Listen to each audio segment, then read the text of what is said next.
That's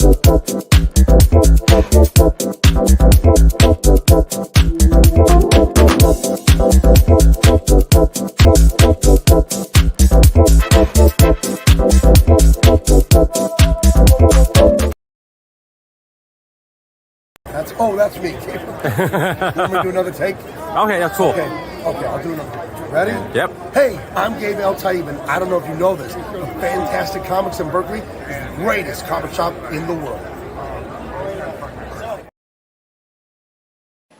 That's the TC.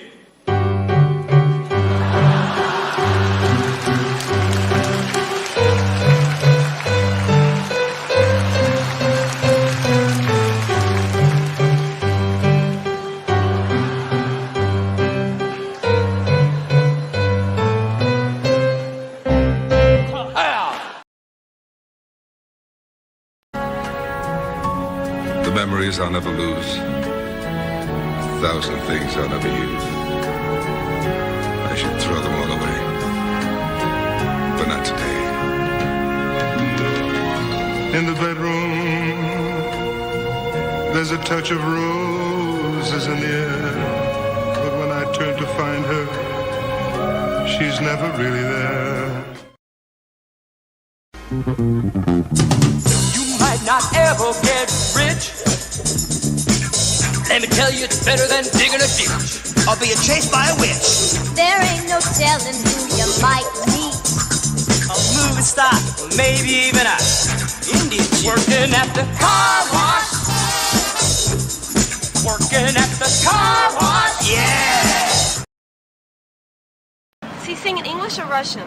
In English. Come on, Berserker. Girls think sexy.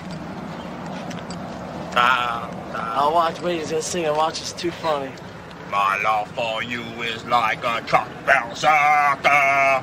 Would you like some making fuck berserker? That's fucking funny, man. Did he say making fuck?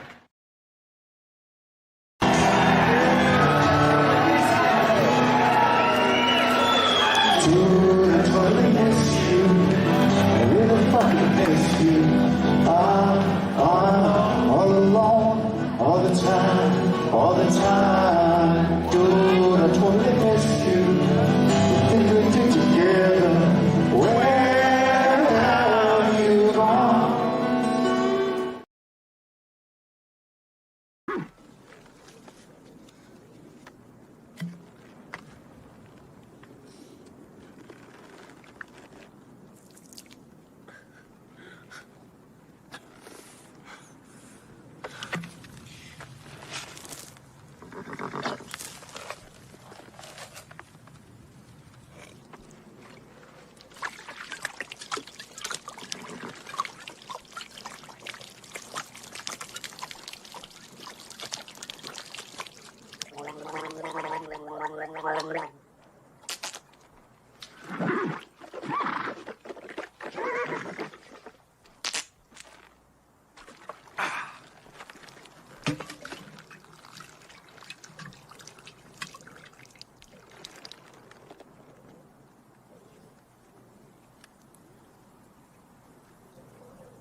Dude, you don't have to be ashamed or anything. But I'm not a fudge packer. Then why are you packing fudge? I'm not. I'm a very busy actor. I'm just here trying to get away for a weekend and do some fly fishing. Dude, you are in a fudge factory packing fudge. Oh, that does it. I will sue you. For what? You can't just call somebody a fudge packer and get away with it. Hey, is that fudge packer Tom Cruise? Well, it's not really up for you to decide. I mean, that's current Well, slang. I think it is because I'm a troll. It's an offensive term. Well, that's what it means, so... That's not what it means. It does mean that. If you need me to look it up in Webster's and show you, I will. You're basically just a big... Don't say it. My being a troll is not related to my online trolling. I'm sorry that people use the term trolling. Don't use the but word. when you're a troll If you and say you it, I'll troll, hit then you. you're trolling. Hello everybody, Billy Toots here, and I want you all to know that Fantastic Comics in Berkeley is the best effing comic shop in the United States of America, maybe the world! Booyah! parents forgetting to take their drugs? Mine used to, too. Well, now that they're getting older, they do forget. Some of them have gotten so health conscious they don't even use them. But the truth is, now is when they need them most of all. Running the world is a bitch, and they were totally unprepared for it. So what can you do to make sure they get off every day? Give them these. Colorful, pleasant-tasting Elvis drugs. They make drug-taking fun. And parents love them, so they remind them of someone who shaped their early moral judgments. And we make them in the flavors they used to love best. Cheeseburgers, French fries, cherry Cokes. Here in our Elvis drug labs, our trained researchers discovered a high-potency formula. And then we shaped them like little hound dogs, guitars, and teddy bears. Elvis drugs, all shook uppers, love me tenderizers, and blue suede ludes. Elvis drugs, the fun way for adults to get the drugs they need. Don't say no to this fantastic offer. Send your entire wallet to yet another Elvis ripoff box, 1 million Old Shap Expressway, Nashville, Tennessee.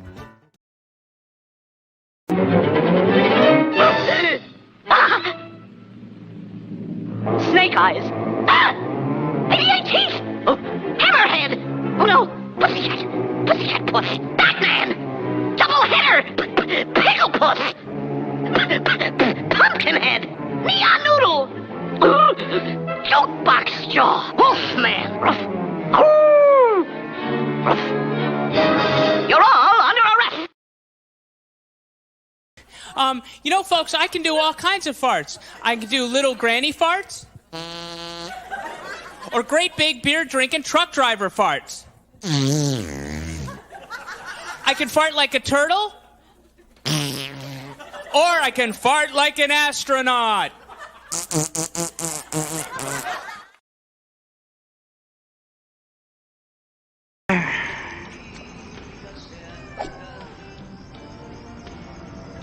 Where is your robe, Ignacio? It was stinky, but these are my recreation clothes.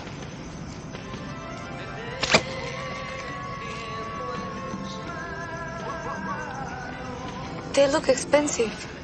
Thank you. I mean, yes, they may have the appearance of riches, but beneath the clothes, we find a man. And beneath the man,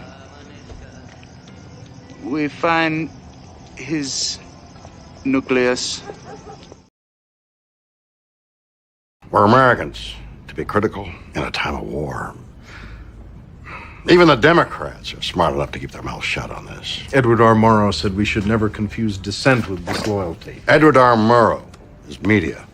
And he's dead. Dead don't count. What? Registered commies, not guns. Oh, he was probably a member of the National Rifle Association. There was a group that helped criminals get guns so they could shoot citizens. It was a public service. In our national anthem, we've got bombs bursting in the air, for God's sakes. We drive around with our shotguns on the outside of the pickups so the neighbors will see them. The first sound of democracy came from a gun like this one. And that's why the ban on assault weapons has been allowed to lapse. It's all about our basic civil rights. It's about democracy. It's about freedom.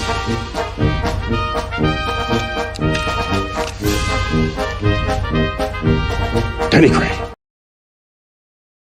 Let's get back to right. So these punks, Yes. I don't know if they wanted money or they wanted something more sexual. Wow. But it's a lucky thing I had my pieces. Your pieces? My guns. Oh. Anyway, I started blasting. Bang! Wow. Bang! Well, I don't see so good, so I missed. Then they ran away. I ran after them. Okay. Bang! Try to shoot them in the back. But I don't run so good either. Anyway, you guys all think I'm a hero, and I'll accept that responsibility. Hi, it's John Romita Jr. at San Diego Comic-Con. Fantastic Comics in Berkeley is the best shop in the world, hands down. All right, come out or I'll blast you out. For shame, Doc. Hunting rabbits with an elephant gun. Elephant gun? That's right, Doc. So why don't you go shoot yourself an elephant? You do, and I'll give you such a pinch.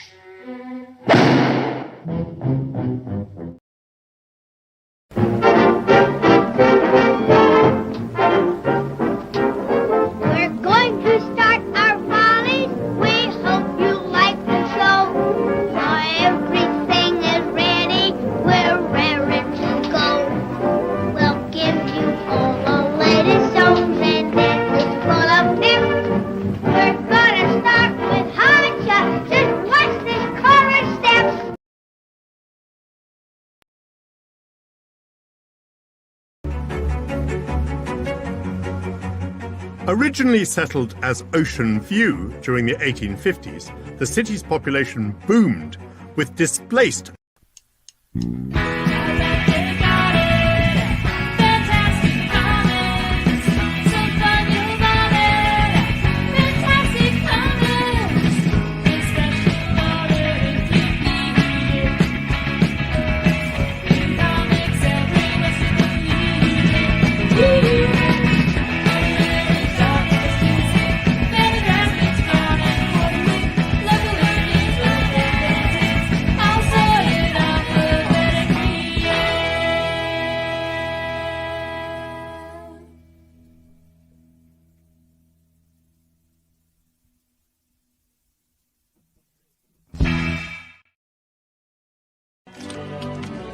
But in my own way, I am king. Hail to the king, baby.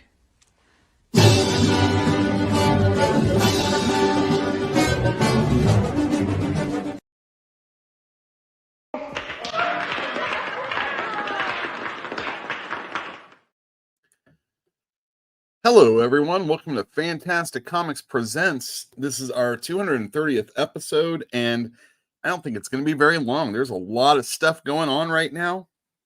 A lot of people watching a lot of stuff, and I have a feeling that if anybody watches this, other than the few that are out there right now, it's going to be after the fact, and you want to find out about comics that are coming out and comics that we sold that we have in the store that are good, and maybe a few other things. So I'm not going to dilly-dally. For those of you that are new here, my name is Yul Carter, comic book retailer in Berkeley, California. That's right. In Berkeley, California, for 1708 MLK Jr. Way. Wednesday through Sunday, 12 to 5 p.m. for your funny book shopping needs. I used to hate the word funny book when concerned comic books. That's what my grandmother would call it. And these were not funny books. They were very serious. Now it's funny books. And for all of you out there that want to know about funny books, you came to the right place. If you're looking for something else, you might get it. I own Fantastic Comics, have since 2011. Ooh, baby, that was a long time ago. And the world was different, but it is a lot the same. And would have used a lot of these same clips anyway, if I was doing the show like this then. Thank you for joining us. I'm trying to get my wits together. I really haven't put a lot of effort into this show. What else is new? I'm a comic book store owner. I am a fan of comic books. Like, I read these things, even now, to this day. And I have so many others that I want to read and have read. Sometimes I get back to them. Right now, I'm reading Warp, and I read the first 2 issues. Can I finally make it to the end? Frank Brunner's artwork in the beginning is just fantastic, though. And anybody that hasn't read this, I do have the very first 2 issues. I read them and I priced them up. More to come, so maybe you can be a fan. If you're a fan of science fiction fantasy, maybe plays, this book is amazing. It has such a rich history. Warp was a play in Chicago in like 1970. It was an experimental play, and it had 3 parts ultimately. And there was choreography like for fighting and stuff. And like I said, it was a science fiction fantasy where these 2 guys are against each other. One was from Earth, but that was a secret life.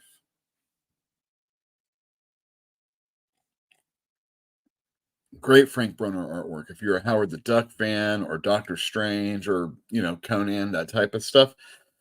The people in the let me do this really quick. The people in the book are very scantily clad, men and women. The great bodies, great costuming. It's just a fantastic book. And yeah, there you go. That's what I'm doing right now. What have I read? I read Warp. Tell me what you've read in the comments down below. Also in chat, of course, we're going to be getting to you in the for just a moment. We talk about things that happen in the comic store. Things that are said in the comic store, maybe an incident that occurred in the comic store. Holy cow, I didn't even think about this one. This one guy came in with these, it was Wednesday, so, busiest day of the week. Guy comes in with boxes unannounced, and he sets them down right in the middle of my very small store, and, customers can walk around because I've reorganized things. And I tell him, well, I'm helping these customers. I'll get to you in just a moment. So I bring up the customers, kind of cut the conversation short. One guy's still hanging around, Max out there. And I tell this guy, I look at these books and I'm flipping through them. There's a Wolverine #1 miniseries. Bunch of stuff like G.I. Joes. They look kind of ratty. Other stuff from that time. I'm flipping, really quick. Half of one box is like baseball cards, and he's all, do you do baseball cards? As I'm opening the box, I'm like, no, don't at all. Do you know where you can do baseball cards? No, I don't at all. You killed it by going online, all y'all. So if you don't want that to be the case with comic books, at least make it a store that you're buying from. You know what I mean? Yeah. That's a whole other subject. I should have a dealer on and a store owner on, and kind of ones that do conventions and stuff like that, and see what they think about each other. I don't do conventions, so I'm free on that one. Anyway, this guy, I'm looking through it, and I'm like, oh man, I have almost any of this I care about. The condition isn't all that great, and I can offer you $30. It was 2 short boxes and half a long box, plus those baseball cards. And I'm like, you can take those baseball cards. I don't care. And I'm like, truthfully, it's going to be more work for me to deal with this stuff anyway. I don't really want it. So 30 is a really good offer. And he gets on the phone and he's talking to somebody in the store as I'm helping other customers. And he comes back to me, he's all $100. And I'm like, what? There's no, how do you go? And I'm like, this is kind of the reserved conversation. This is reserved for conversation with Jill and friends after work, and stuff like that. But it just got me. And I'm like, how do you go from $30 to $100? I mean, are you crazy? And he's all, don't talk to me like that. And I'm like, what? What are you going to do? I got all these people around, all this stuff. And I guess I was in the mood, when a person's in the mood, y'all that know me, when I'm in the mood. I'm like, look, I don't give a fuck. Get your shit and get the fuck out of here. Don't talk to me like that again, or else, like that. It got dealt with. It's fine. No physical violence. I gotta slow down sometimes. But it's 30 to 100. He didn't even do you think you might be able to squeeze 100 out of that register? No, I don't think so at all. So that's the thing that happened in the store. Usually I don't tell those stories. But seriously, if you're a customer and you're going in and they're $30, and I told you, I don't really want it, and 30 is the best I can do, and you go straight to 3 digits. Get out of here. And then he's threatening me in my store? Are you crazy? Oh my God. Are you crazy? Yeah, I got pretty heated, but nothing bad. I'm still alive. Yet again. Don't feel sorry for me.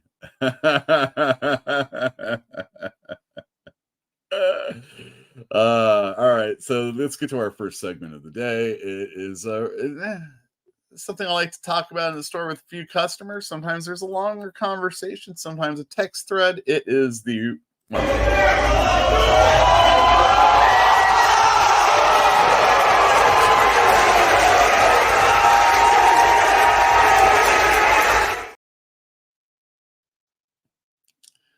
who on the internet is actually, should actually talk about wrestling like it's important. You know what I mean? Hell, let's just be all about media for a second. They all suck, right? I mean, really, and probably it wasn't all that. Oh, the Walter Concrete days, were so great. Oh, Edward, whatever, Murrow. Oh, yeah, all so great, so wonderful. Oh, this integrity, and there was no advertisements in the newspaper at the time except in the sports pages. That kind of stuff. I think news is important in getting that stuff around. I mean, the dogs do it when I'm walking. That's what Gizmo's sniffing and pissing. Oh, I got some information to add on. That's a letter to the editor. That's what I've figured out. When he's like pissing on something else, that's a letter to the editor. Their internet is crazy. And I don't know. I just think that, it's usually just conjecture. I was on a show called The Wrestling Council for a little while, for inaugurally, but you'll never see those episodes again because I was just too awesome. And yeah, I think wrestling is important to comics. It's important, there's like segments of people that like things in the store. And some are like, literary based, maybe movie based, maybe animated based, on and on and on.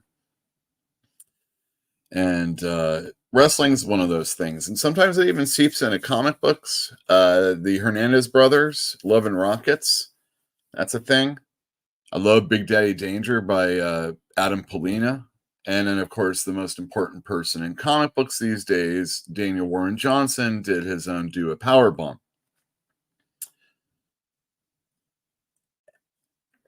If you're going to San Diego, you should check him and Felix Art out over there because there's some big stuff happening. And if you want to get lucky, it's only going to cost you $100. All right, wrestling. What happened? There was an angle on AEW, and a lot of people are talking about it because it's not a story. It's an angle. It's a hot shot. It's something that happened out of the blue. It's a moment. And AEW is really good if you want moments that somehow link together and then are a story. Sometimes those moments happen outside the company, and that's where you're asking a lot of people. WWE, on the other hand, man, they hammer ideas, even under the new regime these days. They hammer the idea, what's going on. And the beginning of the show this week on Raw, Rhea Ripley came out to confront Liv Morgan, but instead, Daddy Dom came out, and of course he got booed and everything, and he wants to explain himself to Mommy because he's been trying to get through to her all week. Just as she was about to, tell him off and that, her beef right now is with Liv and she'll deal with Dom later. Liv came on the Titantron, talked about all the stuff that she did, all the stuff that led to her doing it. And again, just hammering through that point and reiterating for anybody that hasn't seen it, this is what's been going on. And we're finally going to get this payoff at SummerSlam. But first, backstage, Jey Uso was talking some smack about hooking up with Rhea. And Dom wants to show how important he is to her by taking on Jey Uso. And Liv got involved, of course. And then too many pronouns. Dom got knocked on the ground into her, and then she rolled over. And of course, Rhea Ripley came out. Oh, well. And then, of course, Jey gets the win on Dom. But it looks like things are okay with Dom and Rhea at the end of the show. And that is the difference between a moment. These are many moments also within the show, but the entirety of the story being put out there for you. And I think they've been doing a really good job with this one. There's been all sorts of other, wrestling, see the Gunther thing, the spot for him, that was good. I like that. That's your wrestling minute. All right. Too much WWE. Actually, I don't watch it that much. And it's on Hulu. So it's 2 hours. And I actually didn't see all of it today. I just got those clips from WWE on YouTube. Oh, yeah. The segment last week with Liv and Rhea, over 50 million people saw that. That's crazy. All right. I'm going to address all of you that are watching live right now. Hello. Hello. Hello. Hello. Hello. Hello. Hello. Hello. Oh. Go. Look out. Hello. Hello. Hello.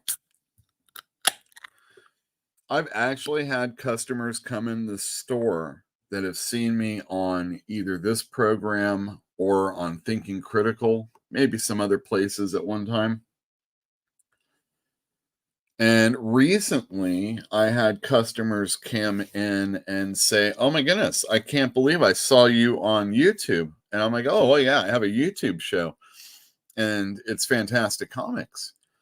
And, "Oh, that's not what I saw you on. I saw you on Thinking Critical." So this Saturday, Thinking Critical's Comics Aficionados, I was a guest, one of the panel, if you will. Shouldn't say guest.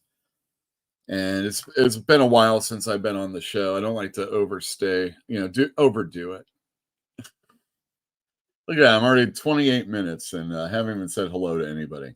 First up, Fantinu, I'm early in the day. Yo, yo, yo, I'm here for the Transformers wheel spin. Why, oh my goodness gracious. Bill, spin my arm. Come on, come on, come on. Come on, come on. I win a Winnebago. I win a Winnebago. No, so close. I spun it a little too hard. Peggy's a bitch.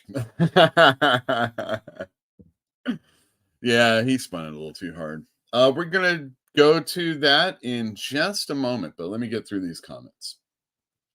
Shelby Pill's in the other room. Hello. Gabe El Tayeb says, the one Perch interview I couldn't finish. Oh, I hardly listen to any of the interviews. I don't want to dislike somebody. And sometimes the voices or the audio doesn't always work. I want to talk. Spider Guy, scoo. Dwayne Muth, hello, Yule, and everyone in the chat. Hello, Dwayne. Hey, Michael Hudson's here again. How much are those warp issues? $4 and $3, I do believe. And Elithid Laura, if you're saying 30 to that now. Oh, are we bidding? We can always all you have to do is come in the store. Spider Guy, look, 90 best I can do. I'll let you keep the cards. I'll do you a favor. Oh, about my story, I got you. 90 best. And I'm not paying $90. I want to pay off my bills instead. Hitter Dave, the crowds are insane for Rhea and Dom. Not many in wrestling get that kind of reaction. It is one of the Dom. All right, hold on a sec. Let's think about this before I say it. Dom is in the biggest angles ever in wrestling, in the very least in the last 2 decades. He was in the Eddie Guerrero, Rey Mysterio, Dominic's My Son story. One of the biggest storylines all time. And I think what we're seeing with Rhea and Dom and Liv, depending on where they go, it could go even longer. Holy cow. It's one of the biggest ever. And when Rhea finally gets her hands on Liv for real, because I really think SummerSlam is where like Honky Tonk Man beats. No. It was I'm thinking of the Ultimate Warrior match, and you're like, oh, he's got Rick Rude beats him, if I'm not mistaken. That's what it is. And Rick Rude, you know, the heel. That SummerSlam to me is where the heel should go over. Okay. And now it's going to take a lot of manipulations to let Liv stave off Rhea. But if they do that, they're just turning down the simmer just a little bit. Creo, what up? What up, Creo? Lane Kramer. Hey, Mr. Yule. Hope people are doing good. I heard you took a shot at me on Comic Aficionados, Mr. Yule, last Saturday. Why, I did. I thought that was more of a call out. You know, if I can go like name a person, I think that's kind of fun. Besides, you're very present on the show, and I hadn't seen you, I don't believe. And, you know, it's kind of cool, I think. But you can tell me later. We're going to talk about new comics in just a moment. But first, I should share my screen. Let me do this. I'm going to present the Transformers. Yeah, I was digging these up. Actually, Spider Guy. Oh, yeah, you're in there. It says Valbo. Spider Guy was there when I was searching for all the past back issues, because the recent issue of the Transformers came out, and this is a good time to start getting these 1 in 50s out.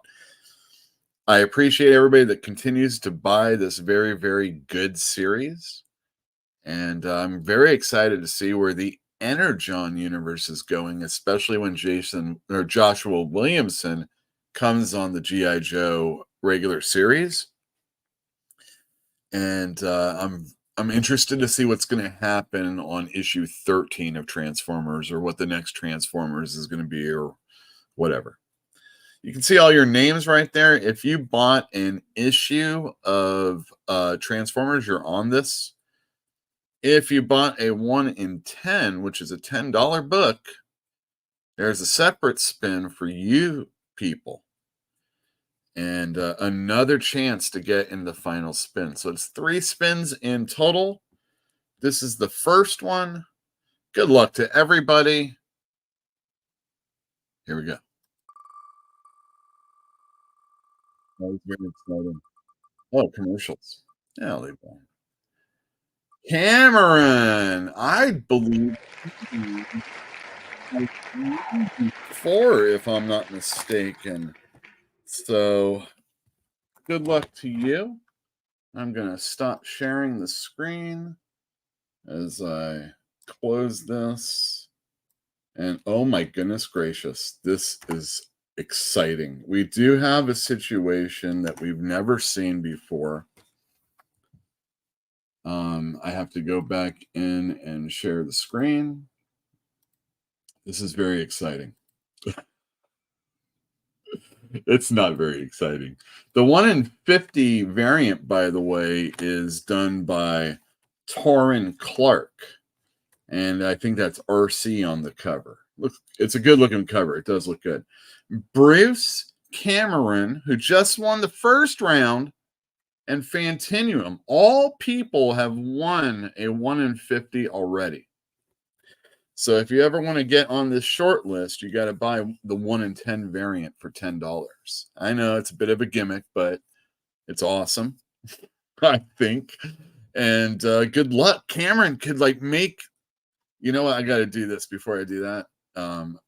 Just in case, I have to play this.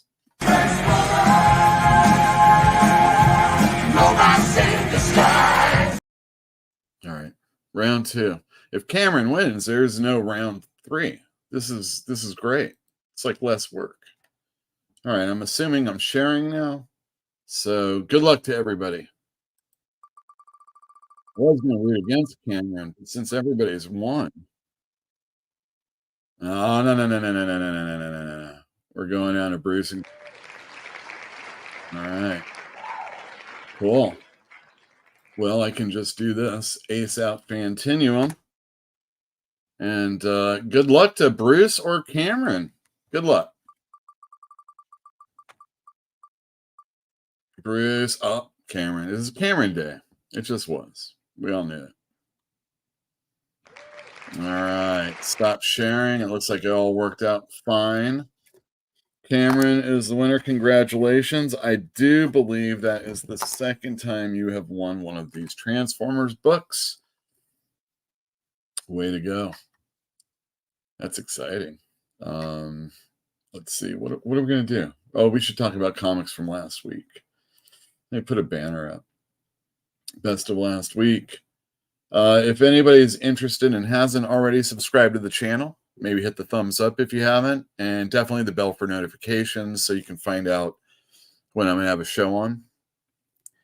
I was thinking of trying to get Fantinuum this time to actually do something for the show, so maybe possibly as he's in San Diego, we might get some like really quick live streams, but don't count on it. But the important thing is to hit the bell for notifications, and you can find out about that. We have a Patreon page. You can give us some money. We are on Instagram, and I haven't been doing a lot lately on that. Facebook, I never do anything on that. Twitter, don't follow us on those. What you want to do is go to our Substack. It's free, and it's very witty, and you find out things about comics, sometimes things about the store, sometimes things about yourself. And yeah, it's really good. It's definitely worth the money. But if you, again, want to give us money, the best thing to do is to go to our Patreon, because you don't want to be like George Costanza. You know, my last name is Costanza. That's Italian. So you and I are kind of like countrymen. Huh? Paisanos! 650 your change. Ah, yes. And I always take care of my paisanos. So here's a little something. Antonio! Si! Vieni qua! Questa miserabile patron... George, he's such a loser. All right. What was great last week? Let's find out. So this is either something I read and enjoyed. I wanted, we sold out of. That'd be another thing. Or, yeah, I guess those are really the correct. Sometimes a customer will say something is really good, and I'll be in on that one. So I'm just getting rid of some of these pictures. And I didn't bring up best. Wait, I didn't? Oh, geez Louise. So sorry, everybody. Let's see. Best of last week. It's under B, right? Jesus Christ. All right. I don't know what to do. Hold on a second. I got to see something. Jeez Louise. Why would I do that? That doesn't make sense. I know I did these.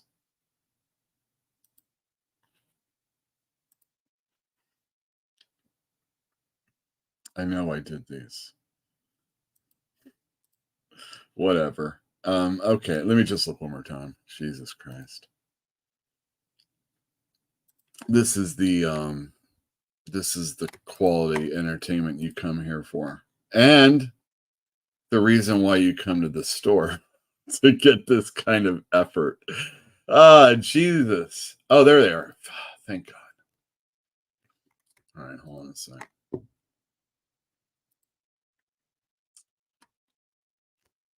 What are you going to do? All right, best of last week. Oh, yeah, and of course, StreamYard's kind of funky right now. So, coming in at number 5, I thought this was an excellent issue of a Blood Hunt one-shot. It fits in within the Hulk series, but since they had an issue come out, well, spoilers, there's an issue coming out this week.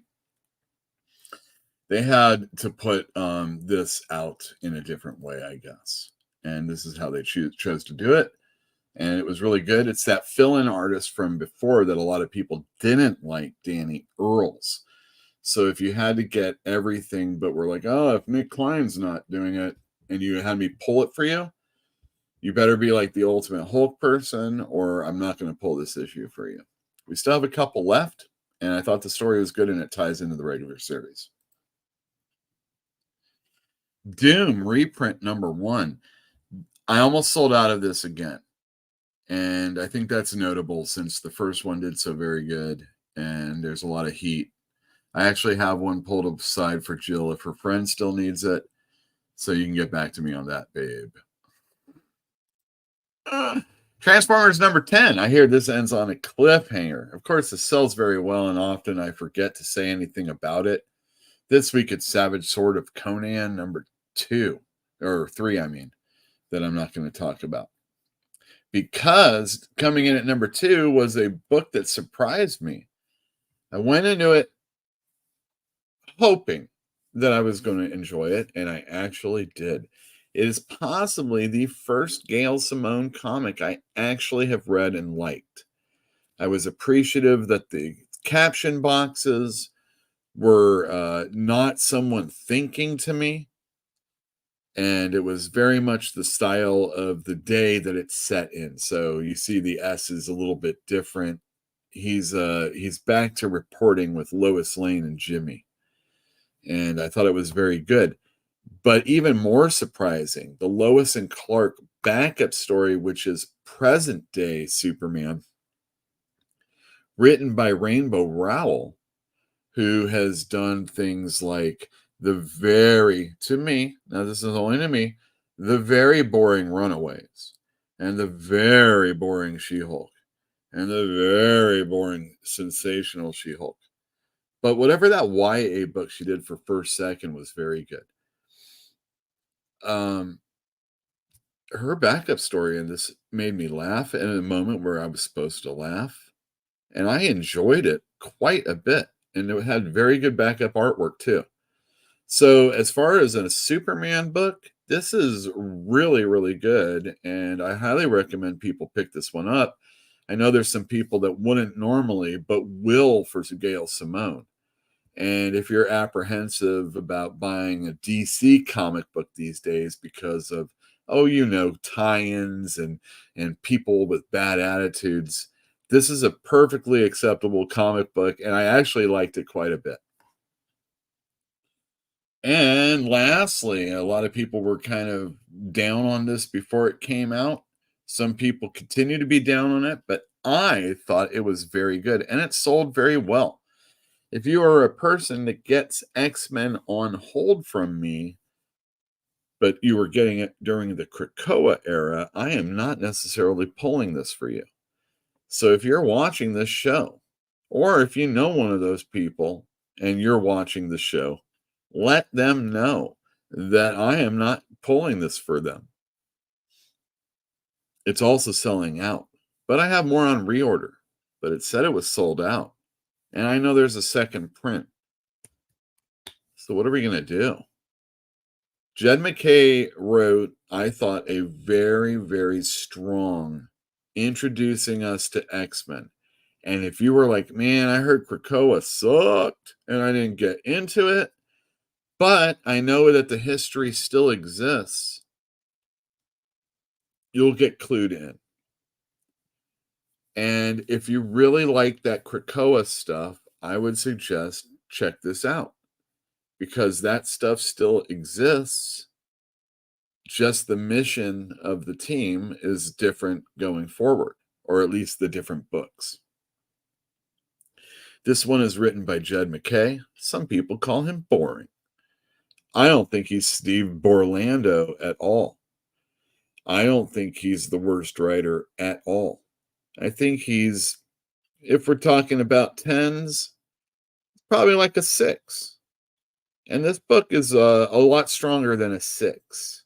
And I like it a lot better than his Moon Knight.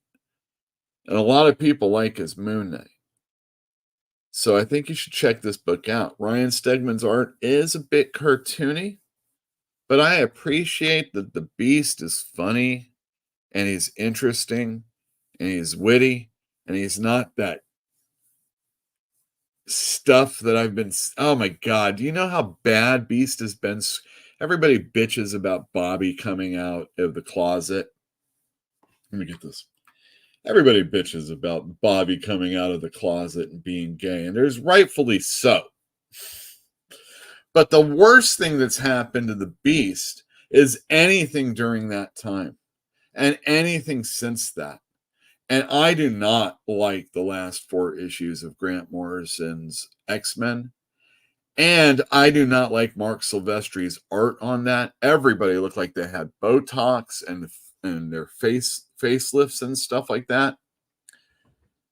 No, I don't like that book. And it gave us Dark Beast. And Dark Beast sucks, okay? And I don't like it at all. So you know what? I like this. I like Ileana. She's snarky. We got this, we got Kid Omega. He's fun. They make jokes about him dying all the time. Juggernaut's kind of fun in this. You know, we'll see what they can do with Juggernaut. The only thing I wonder is, like, how long are we really going to get Stegman on the book? I appreciate his artwork, and I think he's doing a fine job. But getting people to do, 6 issues is a chore. And he has done long runs in the past.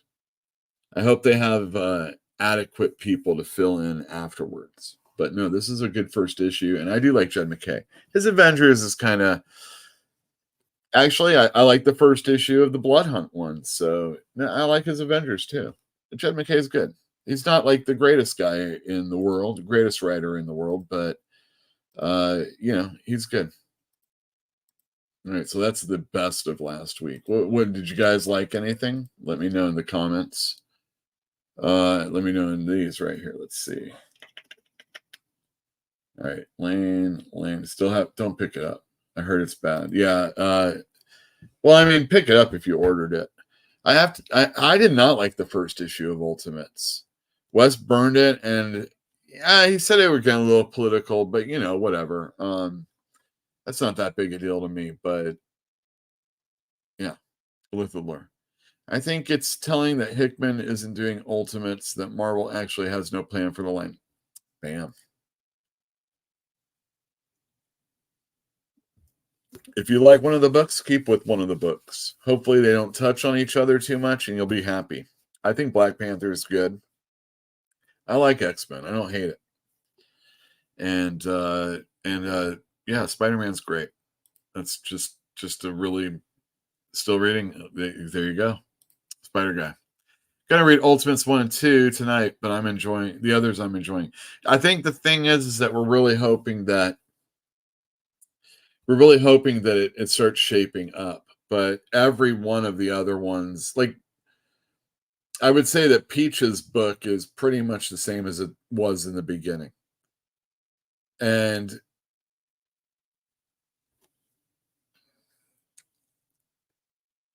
it confuses me how people talk about the comic book industry, and they talk about sales numbers being propped up by manga. Well, I'm a comic store and I sell manga also. I mean, hopefully. And this is about Ultimate X-Men. And, everybody's, manga's kicking American comics ass. Well, now we have Ultimate line where you can do anything in Ultimates. Back in the day, you can make Colossus gay. And Wolverine like a perv creep guy that's like about Jean Grey and stuff like that, And then Cyclops ditches him in a freaking... I hated it. Super edgy. All sorts of stuff, good and bad. So you could do anything though, like Marvel Team Up. Everything was different, and Ultimate X-Men is different. It's not an X-Men book. Yeah, duh. It's an Ultimate X-Men book. Why do people not understand this? And you've been talking about manga kicking the fucking shit out of American comics. And now we have an American comic that I said in the very fucking beginning that it was like manga. And everyone, how dare I say something like that? No, I'm fucking telling you. That's why these fucking chapters read the way they do. It's a fucking manga. Sorry. I read Incredible Hulk Blood 1. Blood Hunt 1 was okay, but it didn't seem kind of pointless. It's because I kept the Charlie thing going on, and I'm actually a few issues behind. Also, I sold out at 13, so I have to do a reorder on that one. Yeah, they still had the girl in the freaking doll. Well, it was just that one last story, and then the one they're in right now with Nick Klein. I dig it. I feel like, you know, you're giving the Hulk a mission, a side quest, if you will, to get her back to the fragile ego, you know, person that she was. But yeah, I dig Charlie. It's very much like when Bill Mantlo and others were writing Hulk in like the 70s and 80s when I was reading it. And he would always have like a side character always hanging out with him. So yeah. And if you really like that Krakoa stuff, I would say stop eating glue. I like Krakoa and Giant Size X-Men #1, 1975. Dwayne, if you need one of those and you got some scratch, I don't know if I could really let it go, though. I don't know if I could really let it go. Michael Hudson, I thought Ultimates 2 was much better than the first issue. They came for the Savage Land, did they? Okay. Well, now I'm slightly interested. I wanted to give #1 a try again, but there's so many books on my plate, so I just trust my customers. Let me know what you like. And that's the best of last week. All right. Let's just go straight into it. Let's just do it. Why, we sell a dozen a day in this price range. Who buys them? Tax collectors? Even if I had to pay, it would be worth it. Just for the occasion. What, something big going on somewhere? What's going on right here? It's a big night. Well, it's just an old run-of-the-mill Wednesday. Well, the calendar's full of them. That's right, the calendar's full of them. And this one is no exception, except I do have customers that are in San Diego. Fantinuum, going down to San Diego. So I won't see you for these books. And I probably won't be seeing you for next week's books until next week starts up, of course. So when you do it, you're going to have 2 weeks worth of books is what I'm saying. And depending on when you come in, might be even more. And I'm so happy that you have a good job. See, Elaine, like that. That's what I'm talking about. New comics. We're going to be talking about some serious subject in just a moment. No, you know what? Let's just do it right now. If you didn't know, I hate guns. I just hate them. Hate them. I mean, they're kind of cool looking sometimes, and I definitely have enjoyed an action movie or two, even an action comic or two. Why, in the early aughts, when Vertigo was trying to not just be the Sandman type stuff, they started going towards a more action gun, crimey kind of thing. And one of my favorite books was The Losers, which they made a movie out of, which I thought was pretty faithful. Losers was great, man. It had Andy Diggle and Jock. Sometimes Sean Martinborough, I think, on art. All these Brits, basically. And Jock was one of the first people, and maybe the only one I actually think could do a chase scene with cars in a comic book properly. Like something that actually made movement, you know? I mean, the spider buggy is fun, and I'm sure there's all sorts of other things with cars that people remember. But when something's really bearing down on another thing, and in this 6th issue case, it was the tarmac, and it's like a car tracing after a plane as it's trying to take off. Oh, just so awesome. Jock is, whoo, baby. I hate guns. I'm not a Punisher fan. I know a lot of my customers are. I love that Punisher scene that Eugene sent me that I use in the show. It's exact the Woody Allen one. Jill thinks that sometimes that maybe I'm saying too much, that the Denny Crane pro gun stuff might be sending a wrong message. But I think that it's written properly, and I feel that it doesn't send the wrong message about me. because I do understand nuances and the lack of them.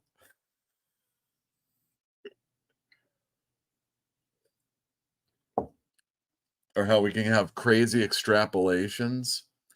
And sometimes during those times, we say bad things. Sometimes you tweet them. I love Tenacious D. I watched Mr. Show. Jack Black was on Mr. Show. There would be backup segments, and it would be the Tenacious D episodes. You can see them on YouTube. And it's all, Jack Black and Kyle in their band, and it's like they're just bums basically, and they go and they perform these little shitty shows, and it's how they come to the song that they're going to be performing at the end. Great stuff. And I wasn't really a big fan of the album until I worked at Comic Relief, and closing we listened to Tenacious D. And man, I just, you can just, exactly all the parts and everything. And they said something, one of them said something not so kind about the Trump situation on Saturday. And everybody was jumping on Jack Black. And so I saw the video. And I'm like, that wasn't Jack Black. And today, so that was yesterday. And today, Jack Black mentions stopping the tour.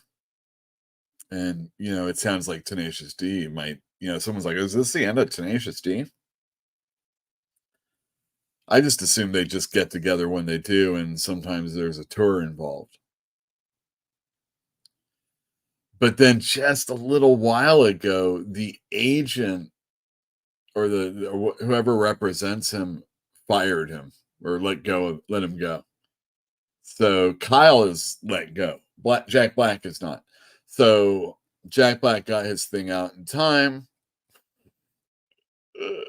He did his Jim Rugg quickly. Kyle, it's okay. We're just having fun right now. If I was going to be serious, I would say something about that big fucking gut of yours. You rest your guitar on your belly like this when you're playing, which will be a video later. Save it for the end so we don't get shut off. All right, new comics. Why did I talk about that, you ask? Well, last week we talked about Neil Gaiman. Let's just bring that pretty picture up one more time. Sex perv that he is. It's not really the sex perv part as much as the possible controlling nature of the situation. But kind of like Kyle, Tenacious D, and Jack Black getting on Twitter and saying some stuff about the Trump thing, Mark Waid, he deleted his tweets, and not unlike Neil Gaiman when he was talking about, talking to ladies and felt kind of gaslighty.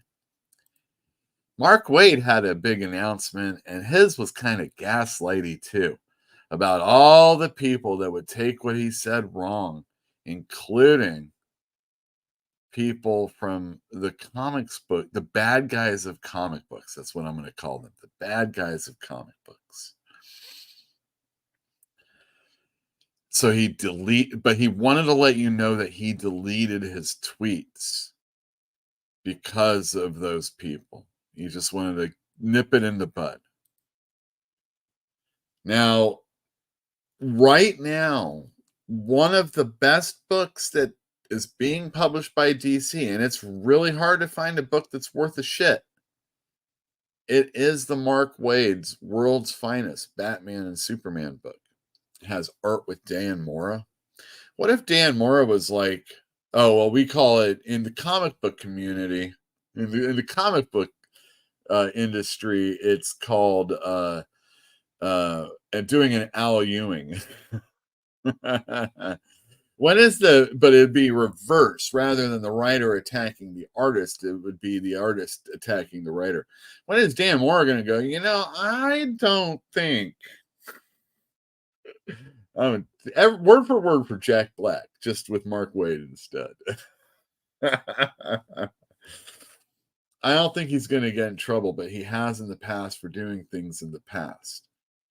And he's worn out his welcome more than one time. Who hasn't? But one of the comic books that's coming out right now is the event Absolute Power, that I sold out of, that I'm going to have, I have the reorders in now. This guy's writing it. And Dan Moore is doing the art. And it's like, dude, can you just not stick your foot in my mouth? In my money mouth. You know what I mean? My money mouth. I need to sell this shit. Do you not know? A common theme that I talk about in real life and here is that you don't know who your audience is. You can't help it. I do think the idea that everybody uses toilet paper. Do I not want people to use toilet paper? Yes, I do want them to use toilet paper, even bad people, because the alternative is even worse. Then they're bad people with shitty asses. You know what I mean? But Mark Waid, come on, man! I want to just sell these fucking books, and you gotta. Jeez, will we see anything with him? Did he make amends? Does DC care? Are they paying attention ever? Was the fact that he deleted them the fact that they paid attention?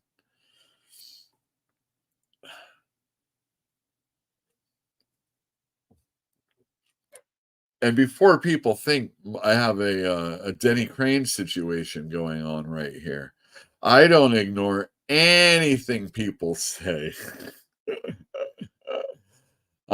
We all have our hypocritical moments. We all have exceptions to the rules, but man, oh man, when people are blaming people for other things and it's just obvious that they are involved in it also, or even more so, or definitely way more than the other people that they're talking shit about, give me a break.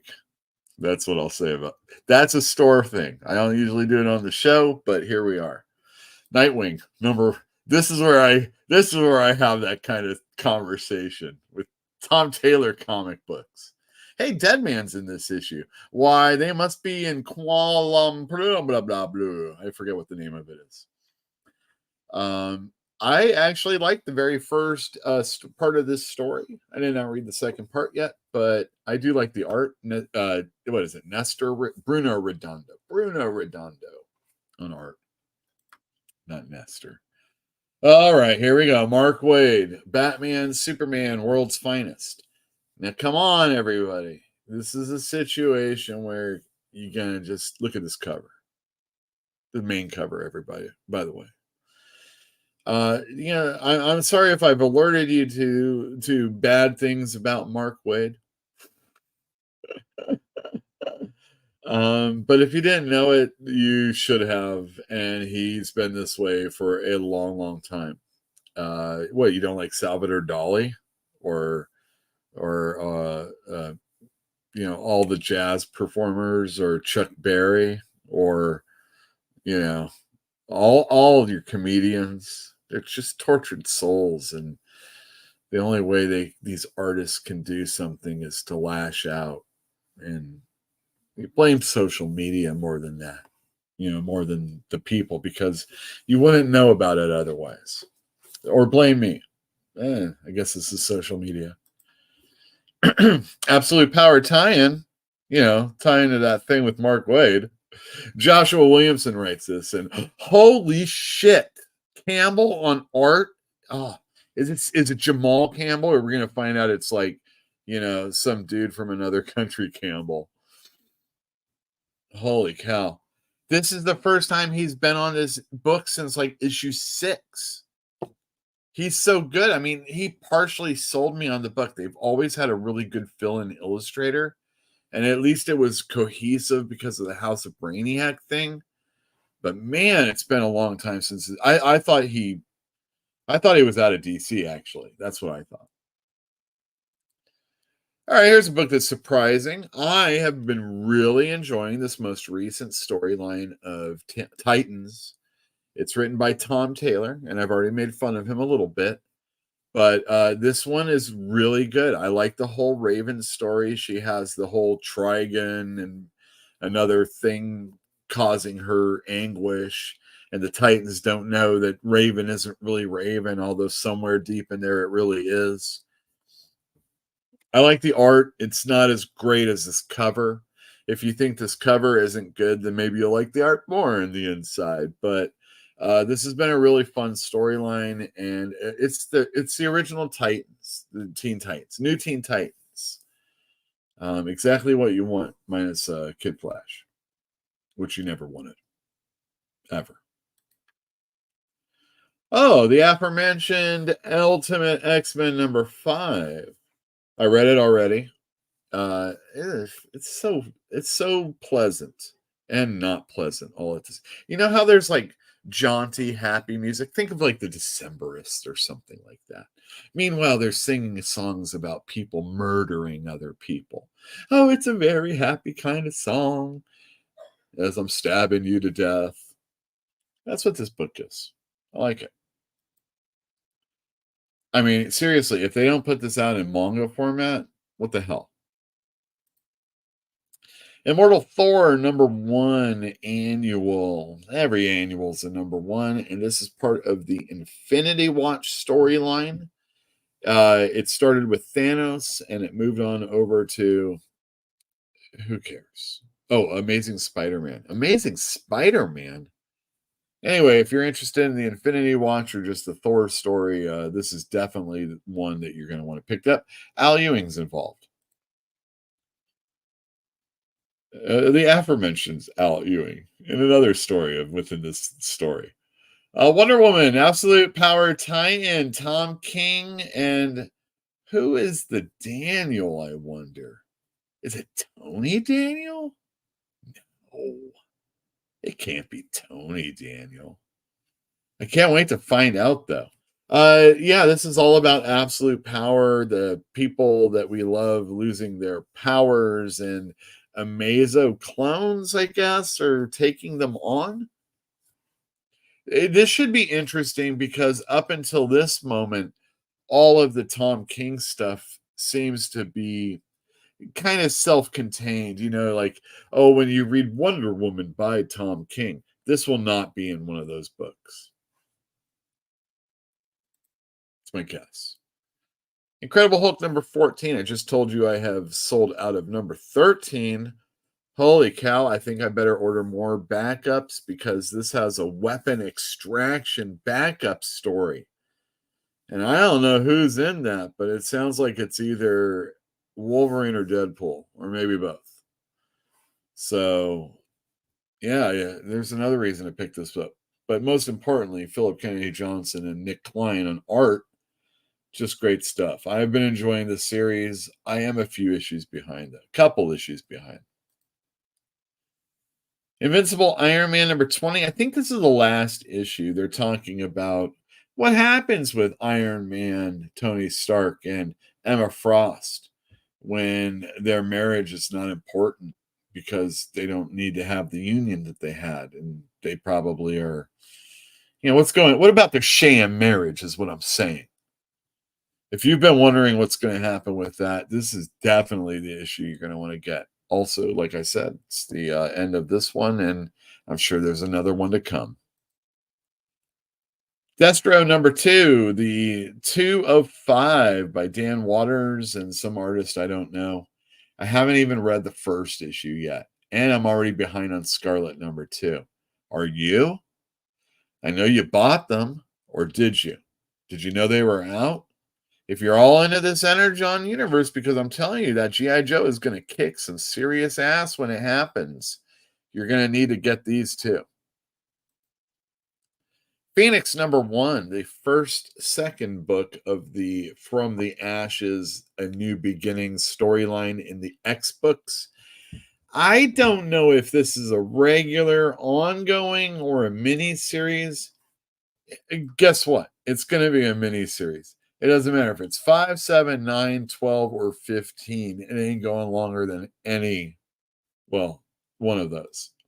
Anyway, great cover. The art on the inside was cool.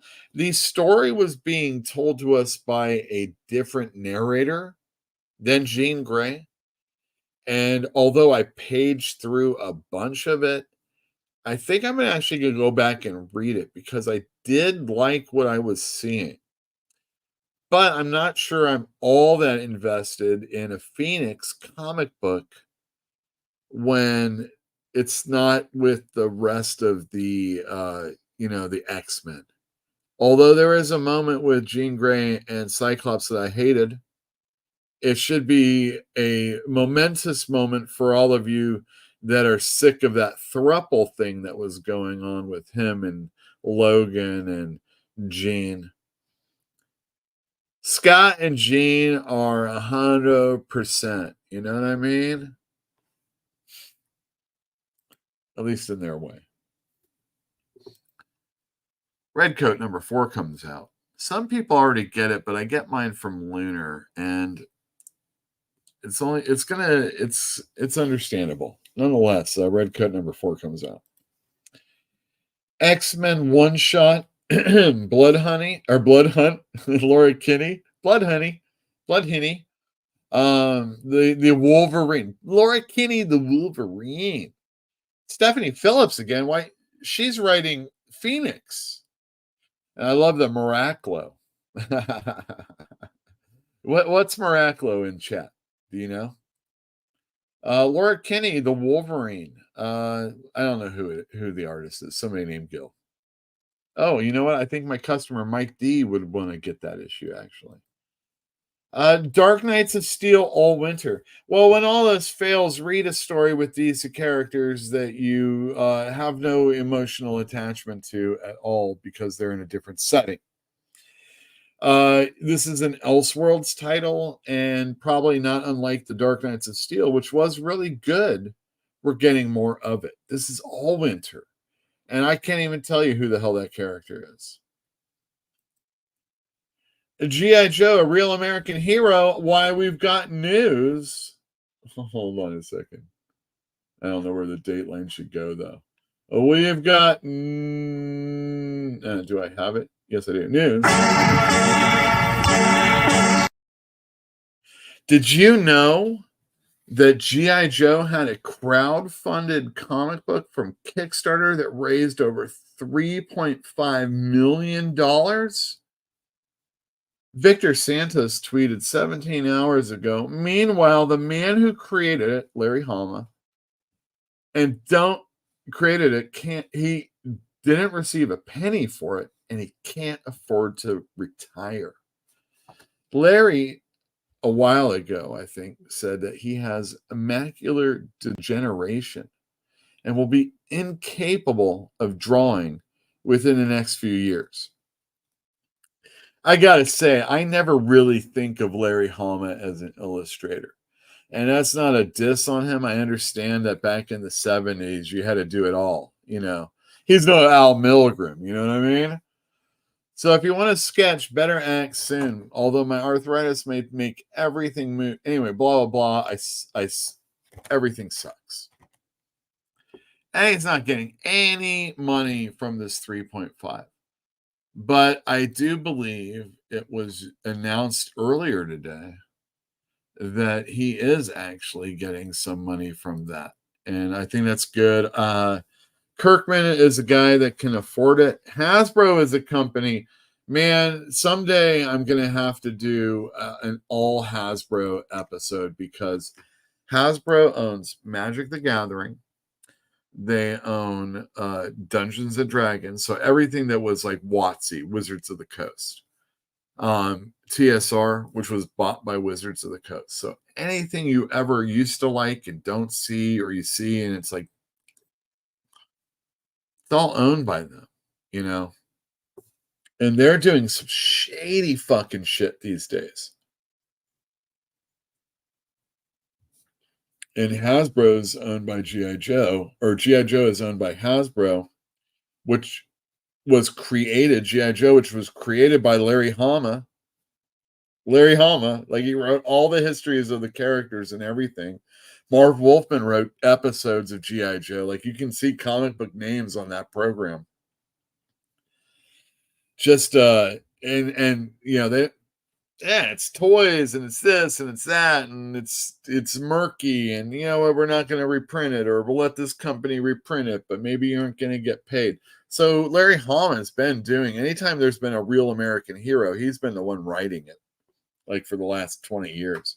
It's like all of the IDW run and all of this right now. And actually, I think he's doing the best work of his G.I. Joe life, if you ask me. And he's got great artists working on it. I didn't say Paul Pelletier was great, but I think Chris Mooneyham there's a very nice aesthetic to the book that's very easily translatable with the people that they have working on it. And G.I. Joe 308 comes out. Oh man, those fucked up Cobra agents are coming. Oh no. Namor #1. Is that Jason Aaron? What? And Pete Davidson on art? Oh no. Pete Davidson writing it? It might not be Pete Davidson. But that Lens guy, I think his name is Jeremy, but I could be wrong. That guy is good. And if Fantinium is watching this, if you see that guy at San Diego, try and buy a page from him. Or at least a sketch or something. He's great. I like him a lot. He did a Guardians of the Galaxy issue within the Kev Walker series. And just great stuff. Elric the Necromancer. This is probably going to come a little bit later in the day if you come in early, but this is by Titan, so I have to wait for my diamond order. I'm looking forward to it. I love Elric. I haven't read a ton of Elric, but he was very instrumental in my Dungeons and Dragons and fantasy, fantasy anything back in the day. Thundercats #6 comes out. What can I say about Thundercats other than #6 comes out?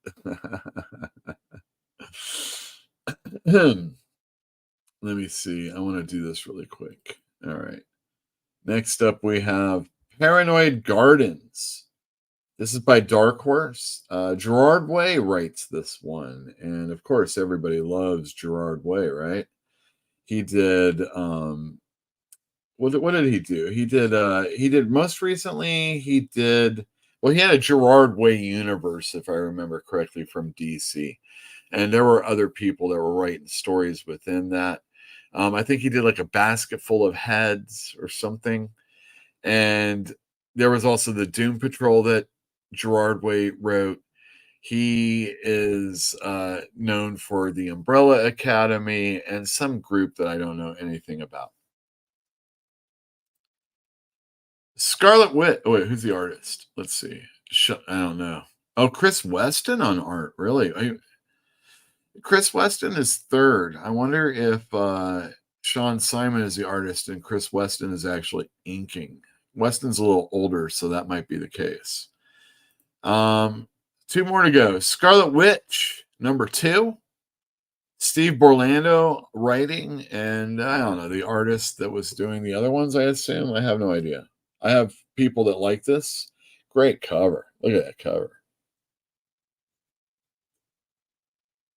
Like it a lot. I'm so happy this is the last one. I'm also very sad that this is the last one. I think it was earlier this year. I had a run of 3 Joe episodes. Unfortunately, one of the Joes wasn't on the show. One of the Joes died. And posthumously, Peep Show #15 is published tomorrow. This is through Fantagraphics, not drawn in quarterly like it used to be. And it tells time of Joe Matt's life in Los Angeles in 2003. And the last few pages were inked by Chester Brown, one of his really good friends. that we know from previous Peep Show. If you know, it's from Peep Show issues where Seth, who did a book called Palookaville, still does, and Chester Brown, who was doing Yummy Fur, but now does graphic novels from time to time. They were friends of his, and they were also characters in the comic book that he told. And autobiographical comics were, it's not a new thing, obviously, but I think in the 90s, it was a little bit, it kind of was like a renaissance, people rediscovering Crumb, or people that didn't know Crumb but knew these people that were doing these things. There was also Julie Doucet. Peter Bagg sort of is autobiographical, at least in sorts. Things like that. And those were for a person that still wanted to read comic books, but maybe not necessarily the reruns of cape and tight books, but we're still looking for something to experience. Little black and white comic books that felt underground and individual to anything that wasn't them, obviously. Anyway, I thought Joe Matt was the best of the bunch. He got a little obvious and continued the same old thing, but his style was the most cartooning, and this is really powerful, because it's funny, like, he's in LA. There's a lot of recounting of things that happened before, and him trying to get like a TV thing going with HBO. He's brutally honest, maybe more than he really is, but if he is, it's probably pretty bad. Anyway, here's the book right here. So this one's going to be a hard one to actually read all the way through, although I paged through the entirety of it. There's, like I said, flashback scenes with him leaving Toronto. There's Seth right here. Let's see, right there. And you should definitely check out Palookaville. And then there's Chester Brown. And his book, Yummy Fur, is collected in a couple of graphic novels. There's I Never Liked You and Ed the Happy Clown. They're not always in print, but they're great books. Louis Reel, if you want some Canadian history. Here's the back of the book. And this is perfect Joe Matt right here, hitting on olive oil. He's like, I think he's like way too into spinach. And he's like, Popeye's like, fucker. Oh, this is a sad one. This is like, I didn't enjoy his remembrances of yesterday. Definitely pick up Grommets if you want a 1980s feel. But I think we missed out on Joe Matt. He didn't do enough. It's just a shame that he didn't do more. But it's hard, You're an artist. You're crazy. It's hard. It's really, really hard. And then you go and say something stupid. All right, let's see. Naughtiest Maximus, the D. And where the hell is Rick Jones these days, Dwayne Moose says? Where is Rick Jones? I feel like I read something with him, but they kind of screwed him up too. We really, I think we really need some resets on these universes, but that, oh man, that takes some commitment. Lane Kramer says Black was not the one who said it. It was Pete. It was Kyle Gass. Yes, Pete Gass, the Mean Street Pussy. Dwayne Booth, Wade needs a setup. Most definitely. What's Skeesy gonna do? Replace Wade with some scrub they're underpaying? Yeah, that'd be easy. I mean, if it got loud enough, would Jim Lee even know? Would the people in charge even know? Absolute Power is facing an uphill battle, and if Absolute Power has issues, it could give the whole new absolute universe could face an uphill start. Yeah, I agree. Get an effing bidet already. That's an awesome cover. Are we talking about the Scarlet Witch? I don't think absolute power is related to the absolute universe. I think you're right, but I do think the thing about it is that it is leading into what, like a Justice League or something like that, and it's supposed to be like kind of kicking off within what we have a new DC, something to get excited about. This is a brand new start within a brand new start. So yeah, if absolute power absolute power has done well for me. Absolute power, the next issue, which isn't number 2 but another series altogether, not so good. It might be asking a lot for people to buy anything more than the issues they already buy. But I have realized that I don't feel like ordered enough absolute powers for the store to meet the need of just the Batman fan, let's say. But they take a long time to read their shit anyway, so I should get away with it. It's only 4 issues. Let's see. Dwayne says, I like absolute power and world's finest, but Wade needs to relax and stop being a tool. Well, yeah, I mean, that's kind of the way it is with him. There's a lot of things on record that, Mark Waid, look, he's a guy that cares. I think we can understand that. He might not care the same way or about the same things other people do. Some people, let's just keep it with comics, okay? And he's getting really crazy about something. Well, maybe like the art didn't get done, or maybe the scripting and maybe the word balloons were incorrectly. What if it was the kike issue of Wolverine, okay, where someone wrote that word, okay?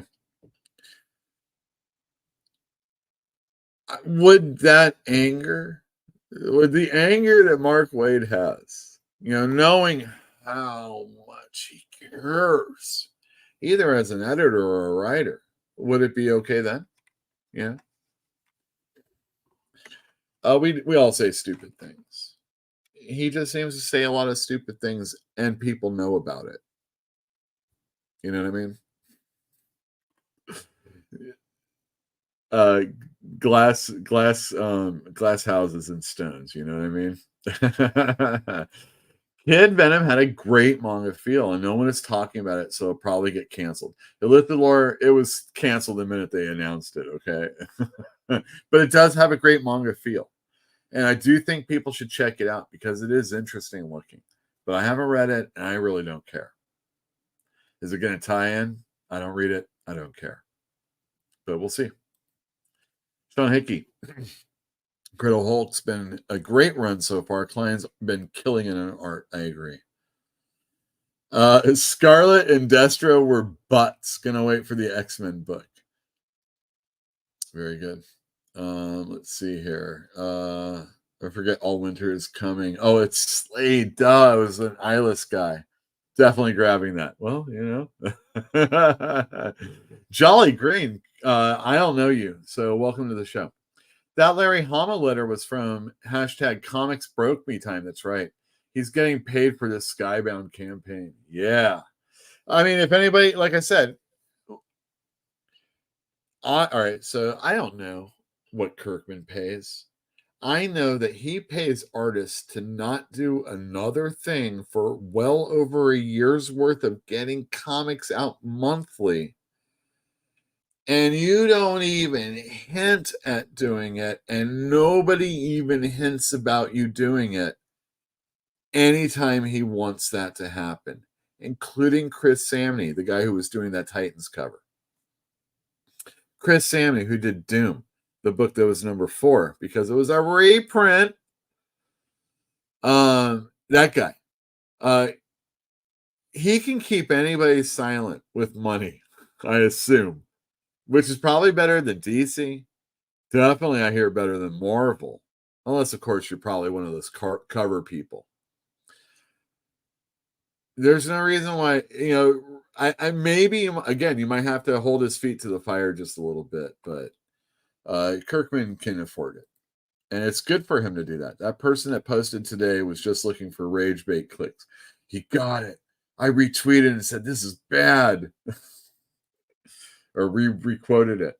I mean, it wasn't like that, but still. Let me take this down. This banner down. This is done. We're done with that. We're back to comments. Let's see. The Lifted Lore. At this point, I'm more interested in a book doesn't tie in. That's why the one-shots aren't that bad. The only thing about it is that it was still in current Hulk time with Charlie. I just don't understand. You just do 2 a month. You've done it before. All right, let me do this thing. Don't leave, don't leave.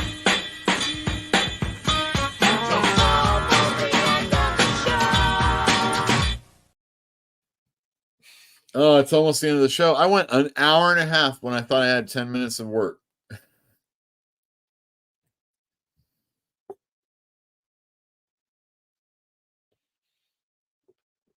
Who knew? I'm going to play a Tenacious D video in a sec. It's live, and I think I'll pass. So, it doesn't matter if the show ends as a result of it.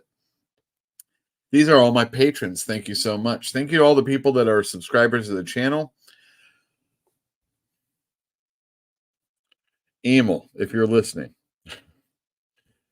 All the video that we shot, which was the Crack the Slab, which was going to be on the channel, and definitely linked to Patreon.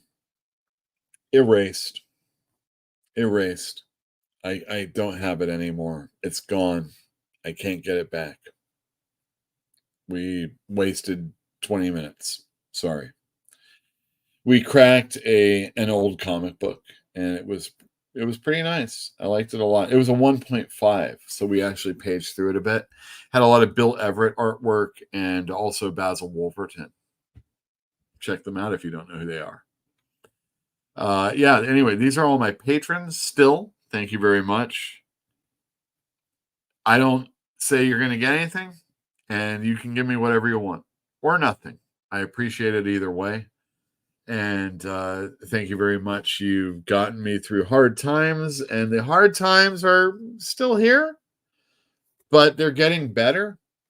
There's a lot of people that think. I mean, if I really was going to thank more people than just the patrons, I should put them up like on the screen. Oh, and thank you to Crypto Kev, the other people would say on other shows. Sometimes I run that thing. But yeah, thank you so much. Thanks for everybody that are customers. Tell a friend. There's really good. Look, man, I'm telling you, like this Peep Show, if you like autobiographical comics and the guy's sitting on toilets talking about masturbating, he talks about his favorite porno people. He has hours and hours of spliced video. Like, I think of his collection, the thing that people should want more than anything is what he thought was most important to splice together onto videotapes that are pornography. There's this scene in here where he's like walking down the street in LA and the sun's kind of in his eyes, but he sees this figure. And he's like, oh man, that chick's hot. And as she's getting up closer to him, he realizes, oh my God, she's young. And he's like, oh my God, that's probably a boy. He's like, I hope nobody saw me. It's in the comic book. So funny. Thank you everybody for joining us. Let me go back to comments really quick. Eel Simp, dope.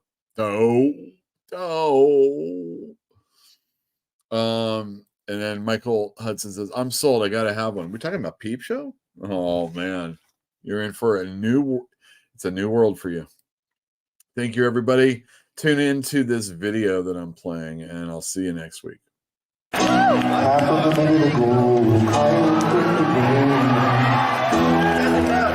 we're back together.